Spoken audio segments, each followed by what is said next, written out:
乌军重兵集结库班，将以罗伯基涅为据点围攻托克马克。同时，俄58军的王牌19师在托克马克的师级指挥所遇袭，或许会加速俄军溃败。那么乌军在库班集结了多少士兵，又该如何攻打托克马克呢？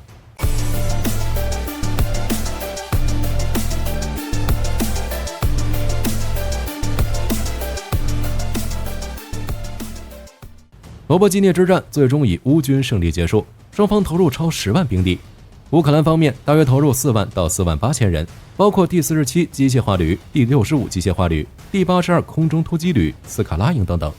俄罗斯方面大约投入8万到1万1700人，包括沙皇狼队、第56空中突击旅、第42近卫摩托化师等等，编制实在太多，火力军就不一一列举了。不过从数字来看，大家也能理解为什么乌军进攻缓慢了吧？在地雷战壕、俄军人数占优的情况下，乌军能夺取罗伯基涅，攻击辛普罗科皮夫卡，炮击托克马克，已经是很大的进展了。当然，乌军已经胜利了，具体过程也不需多言，重要的是以后。拿下罗伯基涅之后，有分析认为乌军短期内不会再有太大的动作，但事实并非如此，乌军正在围攻托克马克。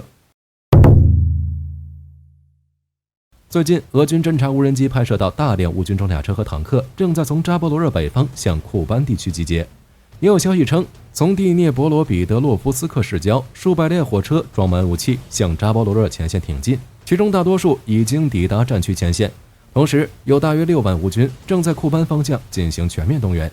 除了后方的增兵，在罗伯基涅据点附近，至少还有83辆乌军装甲武器编队行进，准备向俄军防线展开大规模进攻。虽然83辆坦克装甲车看起来不多，但这大概率是这段时间以来乌军首次展开的大规模装甲攻势。那么乌军会不会选择装甲集群攻势呢？火力军觉得这个答案都不用考虑。就乌俄当前的作战环境，没有制空权，无人机横行，大规模的装甲集群就等于靶子。虽然火力军站乌克兰这边，但俄罗斯的装备也不是纸糊的。就比如说柳叶刀，战绩还行。而且托克马克作为俄军的中心防线，地雷、反坦克堑壕、龙牙肯定是不缺的。听说俄军最近还开发出一套新战法，远程2次布雷，等装甲车辆进雷区后再用布雷车布雷，所以大规模的装甲集群根本行不通。这点火力军之前说过很多次了。乌军之所以集结装甲集群，大概率是加固罗伯基涅的防御，同时还能在辛普罗科皮夫卡进行攻坚作战。坦克这玩意儿，就算再怎么被开惯，也是攻坚必备。就像之前火力军说的，乌军在罗伯基涅的战斗是分割作战，在打击罗伯基涅的同时，辛普罗科皮夫卡与维尔博维也没少被炸。所以乌军的下一步就是拿下辛普罗科皮夫卡，同时在维尔博维方向撕开苏罗维金防线，现在已经取得一定的进展。辛普罗科皮夫卡地区，乌军47旅已经将俄军逼入村内，直接瓮中捉鳖。俄军虽然想突围，但均以失败告终。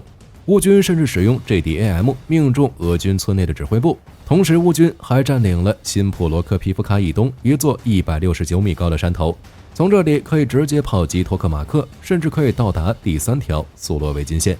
维尔博维地区，乌军设置了2道防线，俄军已经退至第2道。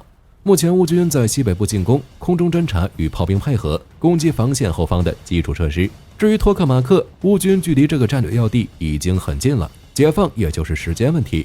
就乌军当前的行动而言，是以远程火炮袭击为主。前2天社交媒体上就流传了一段视频，说是托克马克的一个师级指挥所以及装备仓库和军营被乌军远程火炮摧毁。如果没有调防的话，这里应该是第58军的王牌19师，可以说给了俄军一记重拳。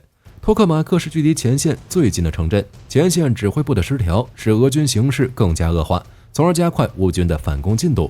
这就是解放罗伯基涅的战略意义，居高临下将托克马克置于火炮射程之内。乌军能够在托克马克射程内部署火炮155各类牵引火炮、自行火炮，甚至 M777 这类轻型火炮，已经封锁了托克马克的俄罗斯指挥中心。有条件了，袭击自然不能少。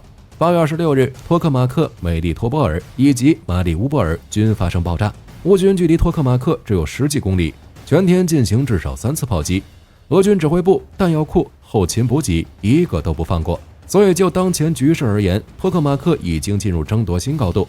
但是扎波罗热的俄第58集团军兵力严重不足，仅剩下2个团的预备队，加上火炮支援较少，已经处于下风，被迫从其他地区派遣士兵。俄军单位已经集中在 T0408 公路沿线，以对抗乌克兰部队的突破性进攻，包括俄第7空降师、俄第810海军陆战旅、俄第4空降旅、俄第100特战旅、俄第1430和1431领土防卫旅。听说现在已经派遣卢甘斯克的动员兵前往托克马克，这就有一个问题，虽然俄罗斯部署的兵力规模挺大，但战力究竟如何，真说不准。毕竟在第一道防线长达2个半月的战斗中遭到重创，减员严重，并且没有足够的装备。火力军估计，乌军突破第2道防线用的时间比突破第1道防线少，而且一个是突破，一个是围攻。从地图上能看出来，乌军正在围攻托克马克，科帕尼目前还在进攻前进中。金普罗科皮夫卡目前是距离托克马克最近的区域，这里的俄军已经将第76空降师增援到这里。维尔博维可以说已经突破，从科帕尼到维尔博维近12公里宽的正面，乌军正在稳步前进。可能会有人说，俄军这是布下口袋阵，等着乌军突入围歼。不过看地图就应该知道，俄军是被围歼的，哪里有什么口袋阵？俄军除了增派更多支援阻止乌军前进，还挖掘新的战壕，准备阻止乌军继续前进。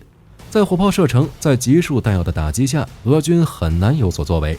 由于炮兵被乌军压制，前线俄军已经开始要求俄罗斯空天军提供空地火力支援了。但是俄空天军当前的情况，火力军之前已经说过了，指挥模式落后，作战方式不行，还缺少精确制导弹药。如果让苏34去乌军头顶上丢铁炸弹，那真就一去不复返了。就目前的局势来看，俄军已经全面丧失主动权，在赫尔松、扎波罗热、巴赫穆特都处于守势，想要扭转局势，就必须通过作战层面来获得主动权，比如库皮扬斯克、莱曼。8月26日，英国国防情报部门表示，俄军准备重新集结部队装备，并从本土抽调新组建的师旅，在库皮扬斯克、莱曼重新发起攻势，目标是向西推至奥斯基尔河，并在卢甘斯克州周围建立缓冲区，从而夺回战场主动权。但火力军要说的是很难，最直观的原因就是人手不够，装备不行。俄军的装备已经开始二战化了，前段时间把 T54、T55 拉上来，现在又把1954年到1966年生产的 T10 运抵乌东前线。老装备起风后再上战场发挥余热，确实是个不错的方法，但就是有点费驾驶员。至于使用方式，可能跟 T55 稍微有些不同。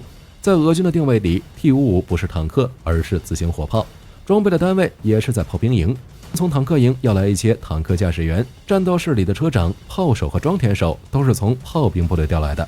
没办法，用 T55 这种薄皮坦克进行攻坚作战，那就是送人头。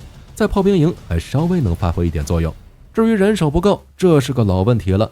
乌军全线攻势下，俄军只能顾此失彼。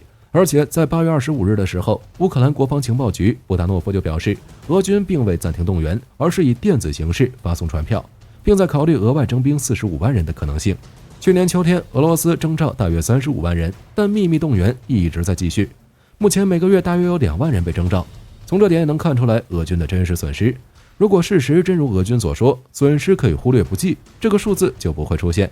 普京前段时间改变征兵年龄，可以增加230万人征召人数。预计9月份，俄罗斯将进行2023年度下一波大规模动员。只是征兵带来的内部动荡，俄罗斯或许无法解决。征兵办着火的事件就没断过。为了保证兵源，俄罗斯也只能上手段。如果被征召的俄罗斯人未到军需处报到，处罚上限提高10倍。人手不够与装备不行带来的结果，就是俄军前线一直往后退。在大诺沃希尔地区，乌军一直攻击扎维特涅、巴赞尼亚、普里尤特内、斯塔罗姆利尼夫卡，其中扎维特涅、巴赞尼亚方向，俄军开始主动投降。乌克兰称有1/5的俘虏是主动投降的。在东侧的普里尤特内方向，乌军第31机械化旅解放了东北方向约 1.2平方公里的领土，并在该地区与俄罗斯第394摩托步枪团激烈交战。由于受到攻击，普里尤特内已经无法作为物流交换中心，俄军本就千疮百孔的后勤变得更拉胯了。可以确定的是，乌军在新顿涅茨克与普里尤特内方向横向进攻，打算拉平整个战线。只是普里尤特内前面有一条河流，要攻破包围这里的俄军还是要费一番功夫。巴赫穆特方向近期或许会有很大的变化，乌军将巴赫穆特北翼与莱曼连接了起来，协同行动。乌军队在坦克、步兵战车以及无人机的支援下，在巴赫穆特以北的扎利兹尼亚斯科耶村附近进行了强有力的联合突击行动。至于南翼方向，还是老样子，继续防守反击。火力军很好奇，俄军还能在陆地坚持多久？不过需要注意的是，虽然乌俄双方都不断向南翼增兵，但北约那边的指挥官并不看好这种战法，而是建议乌军集中兵力拿下南部战线。据说乌军同意了，战线火力点或许会重新布置，下周应该就看得出来这个消息的真假。不过说实话，乌克兰在巴赫穆特地区有明显的炮兵优势，慢慢打防反的策略是对的。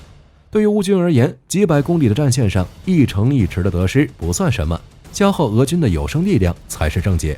赫尔松方向情况跟之前差不多，在科扎奇、拉赫里进行两栖登陆，并不断扩大桥头堡，迫使俄军在赫尔松重新部署兵力。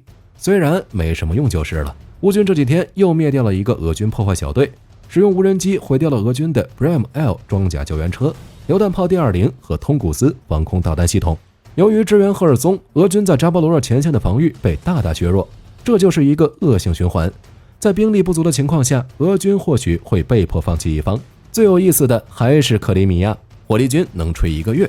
半岛西海岸系统性漏水，没有防空掩护，没有海上的掩护，海岸上没有机动步枪，所有近程防空系统都位于前线。